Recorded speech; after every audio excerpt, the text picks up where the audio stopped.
Hey guys, I'll share with you kind of a cross between the 3-4 and 3-3 defense, and how we got to this point was back in 99, 98, we were watching a bowl game, and New Mexico was playing UCLA, and it was just incredible how New Mexico just attacked UCLA, just attacked them. And I was at a school that never had a winning record in school history. We went 5-4-1 our first year, and we're going into the second year, and so we want to put that in. So we tried to get a hold of New Mexico, and we had no luck. And all of a sudden, one of our ex-players played at New Mexico, and he says, hey, Saddleback was up at New Mexico a lot. So we went down to Saddleback in California, junior college, several times to learn about this attacking 3-3 defense.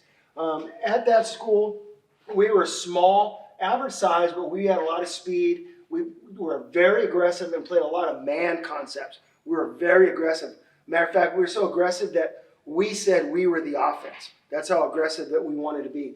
We ended up having great results, tied for a league championship, lost in the semifinals, and then I got a job out in Texas. In Texas, we had some big kids. Didn't have tremendous speed, but were very good.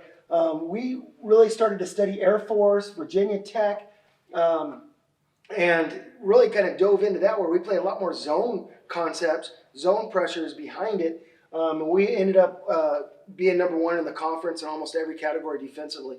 Had a tremendous defense. And then the next school we were at, we started looking at BYU. Bronco from New Mexico is at BYU, and they started kind of running a 3-4 concept. Coach Miller out, and he was the Canadian League we coached together previously. He came out and he kind of looked at our entire program. He said, Paul, you guys are starting to really look like a 3-4 team, not a 3-3 team. So we started really looking at it. Well, we flew Gordon Elliott in from Washington, and he went over his 3-3 stuff. So we started really becoming a cross between a 3-3 and a 3-4. A lot of different principles, we've put them together. So we're really aggressive. We're able to get after people, but also able to get into coverage.